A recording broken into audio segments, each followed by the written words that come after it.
Olá, tudo bem com vocês? Hoje teremos aula de literatura por meio dessa videoaula. Eu irei apresentar para vocês Luís Vaz de Camões. Eu acho que muitos de vocês já ouviram falar sobre Camões, né? Ou Luís de Camões, tá? Assim pode ser chamado também. Ele escreveu uma importante obra que se chama Os Lusíadas, como vocês estão vendo aí. Na telinha de vocês está escrito aqui, Os Lusíadas. Essa obra ela é um marco, então, aí que vem para o classicismo, que é o próximo movimento literário que nós iremos conhecer. É uma obra que compõe elementos da história de Portugal, elementos do início das navegações, então envolve geografia, envolve também mitologia. Ele une o real e o fictício nessa história.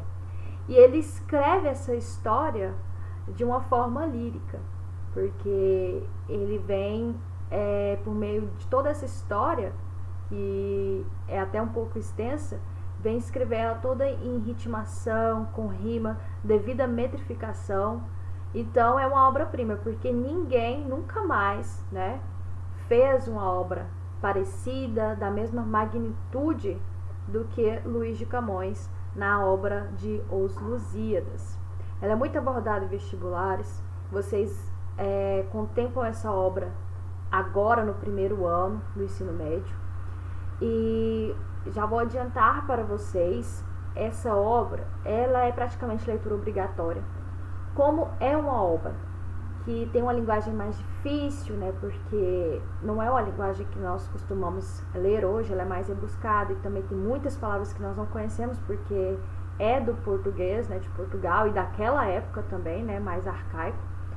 Então, eu deixei para nós analisarmos essa obra e conhecermos por meio de histórias em quadrinhos, tá? Então, nós vamos ler histórias em quadrinhos sobre esse livro, tá? Conta a mesma história, claro que não é de forma igual, né? Porque, como eu falei para vocês, é tudo rimação e tal. Mas vocês não vão deixar de conhecer, de apreciar a obra, de aprender, né? E de uma forma mais, vamos dizer, mais fácil de se entender, mais dinâmica. Quem gosta de história em quadrinhos vai gostar, tá bom? Então, vamos lá. Luís de Camões. Olha só, ele, né, se fala, né, porque não tem data ao certo, que ele nasceu em 1924, ou 1524, mas não é certeiro essa data. Então, eles falam por volta aí de 1524 e também seu falecimento foi em 1580. Não há, meninos, muitas informações, escritos, registros sobre a passagem e a vida dele. Muitas coisas são do que se fala, né, vamos dizer, por uma literatura oral que depois foi documentada, e há pouquíssimos registros, né, como o seu livro. Então, ele foi um poeta português, né, então ele foi o grande, né, o autor da grande obra Os Lusíadas. Por que os Lusíadas, professor? O que é isso? Os Lusíadas se refere ao povo lusitano. Quem é povo lusitano? É o povo de Portugal, tá? Então, quando fala a linguagem lusitana, a língua lusitana, o povo lusitano, tudo se refere ao povo português de Portugal. Simples assim. Então, quando fala os Lusíadas, é como se falasse os portugueses, tá? Porque essa obra vem enaltecer os feitos portugueses. Nada mais, nada menos que isso. Então, não tenham isso aqui como uma palavra tão estranha que vocês não saibam o que é. É uma das obras mais importantes da literatura portuguesa que celebra os feitos marítimos e guerreiros de Portugal. É o maior representante do classicismo português. Como eu disse para vocês, o próximo movimento literário que nós iremos ver é classicismo. Então, já adiantamos aqui com a obra de Camões, que é para celebrar os grandes feitos marítimos e guerreiros de Portugal. Por que grandes feitos marítimos? Porque, como nós vimos, está aqui por volta de 1500, é um tempo bem, vamos dizer assim, bem remoto, né? Está muito tempo atrás. Então, aqui começou as descobertas cartográficas, da matemática, da ciência, né? da ciência da natureza. E aqui começou as navegações marítimas. Então, isso aqui são grandes feitos que Portugal conseguiu e ele, né, Luís de Camões, relatou no seu livro. Luís Vaz de Camões nasceu, né, em Lisboa, em Portugal, tá? Então ele é mesmo legítimo português, como eu disse, por volta de 1524. Ele era filho de Simão Vaz de Camões e Ana de Sá e Macedo. E a Ana de Sá e Macedo, ela tinha, sim, parentes, né, na casa de Vimioso, que é um povo, uma família da alta nobreza portuguesa. Então ela tinha um parentesco com esse pessoal. E ele também era sobrinho de Dom Bento de Camões, que era cônego, ou seja, desempenhava um alto cargo clérigo, tá? Na igreja de Santa Cruz de Coimbra. Coimbra fica lá em Portugal também, tá? Então, para vocês verem, ele nasceu, então, com essa forte influência com a alta nobreza de Portugal, tanto nobreza quanto clero. Ele viveu a infância, né, na época das grandes descobertas marítimas e também no início do classicismo em Portugal. Foi aluno do Colégio do Convento de Santa Maria, tornando-se um profundo conhecedor da história, geografia e literatura. Então, ele era um exímio, vamos dizer assim, conhecedor dessas diferentes ciências, tanto da geografia, da história e da literatura. Ele recebeu uma boa educação. E acaba que toda essa influência, né, essa boa educação dele, ele coloca no livro dele, porque ele tem muito conhecimento. Em 1537, Dom João III transferiu a Universidade de Lisboa para Coimbra, né? Então era lá que o Luís de Camões ficava, então ele teve a oportunidade de cursar a universidade. Então ele fez o curso de teologia, só que mesmo fazendo o curso de teologia, né, que é ligada à cristologia, né, à religiosidade, ele levava uma vida, meninas, muito desordeira. Ele era muito boêmio, ele era muito custoso, gostava de beber, de conquistar as mulheres. Então ele tinha essa fama de conquistador, né? Então ele tinha pouca vocação para seguir aí as funções da igreja, que muitos, né, que cursavam teologia seguiam funções que eram dentro da igreja. Então ele não tinha essa personalidade. Na capital, os versos do poeta eram apreciados pelas damas da corte. Ele fazia vários poemas, várias poesias. Ele tem mais obras, né, nessa época destacada, além da obra Os Lusíadas, que iremos ler. Mas então, assim, as mulheres ficavam apaixonadas por ele ser muito inteligente, escrever também. Então, por isso, ele também era até perseguido por outros poetas, né, sendo vítima de muitas intrigas para desprestigiá-lo e afastá-lo da corte. Então, para fugir dessas perseguições, em 1547, Camões resolveu, então, ir para a África. Então, ele serviu 2 anos lá em Celta, na África, combateu contra os mouros e, durante uma briga, perdeu o olho direito. Então, é isso. Quando vocês veem, tá, nos livros, falando sobre ele com esse olhinho aqui, ó, não foi porque o pintor não conseguiu pintar o olho dele, tá? É porque isso aqui, ele foi ferido, então, esse olho dele ficou dessa forma, tá? Foi uma batalha lá na África. Então, em 1549, Luís de Camões retorna para Lisboa e entrega-se a uma vida desregrada. Então, se ele já era custoso, ficou lá 2 anos servindo na guerra, voltou com a vida boêmia de sempre. Só que em 1553, gente, essas datas aqui é só para vocês terem noção. Se vocês não têm que aprender e decorar essas datas, não. Tô contando a história para vocês, tá? Só assim, se envolvam nos fatos, tá? Então, em 1553, ele vai se envolver em um novo incidente, porque ele fere o empregado do paço. Então, ele foi preso e ficou 1 ano encarcerado. E em Lisboa, Camões frequentou tanto os ambientes da nobreza quanto os meios da baixa boêmia, ou seja, ele tinha, né, essa influência com a nobreza, então ele frequentava essa alta nobreza, mas também ele amava a vida boêmia dos lugares mais populares, ou seja, mais pobres, né, da cidade, da capital.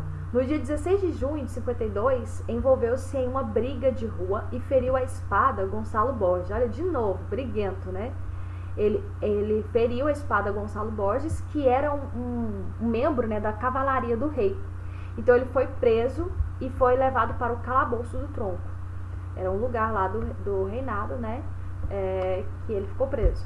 Algum tempo depois, foi perdoado por Dom João III, rei de Portugal, numa carta datada de 3 de março de 1553. Então, eles têm essa carta que contém o perdão de Dom João III a Luís de Camões.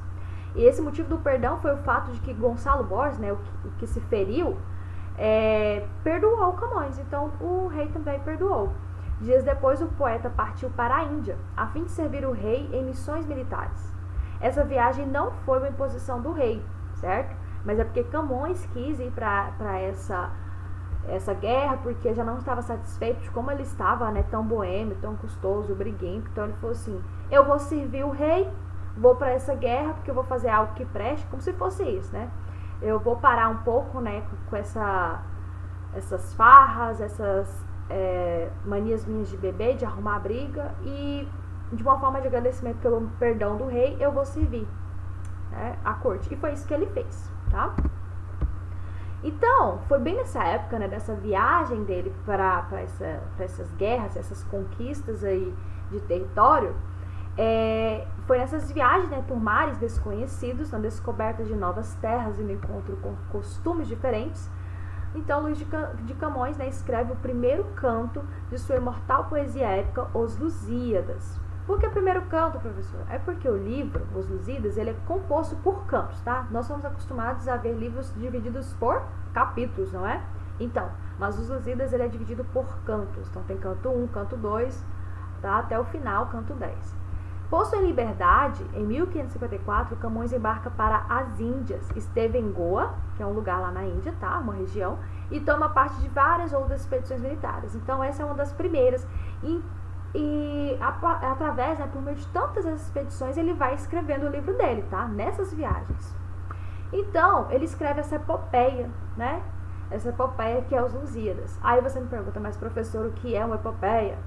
Então, quando disser epopeia, fiquem ligadinhos, tá? Tenham em mente que é um poema épico, tá? É um extenso poema narrativo. Então, assim, é uma história narrativa, mas por meio de poema, tá? Que faz referência a temas históricos, mitológicos e lendários. E é o que Camões fez. Ele fez um extenso poema, né, que narrou as histórias de Portugal nas conquistas ultramarinas.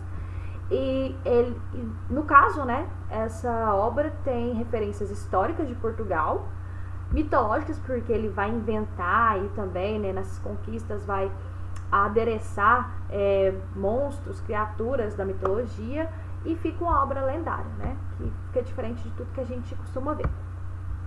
Uma das principais características dessa forma literária que pertence ao gênero épico é a valorização de seus heróis, bem como de seus feitos. Então é isso, ele valoriza muito a cultura de Portugal, ele valoriza muito o povo português, né? Sua força, sua inteligência, sua bravura, tudo isso aí ele vai exaltar do povo português, tá?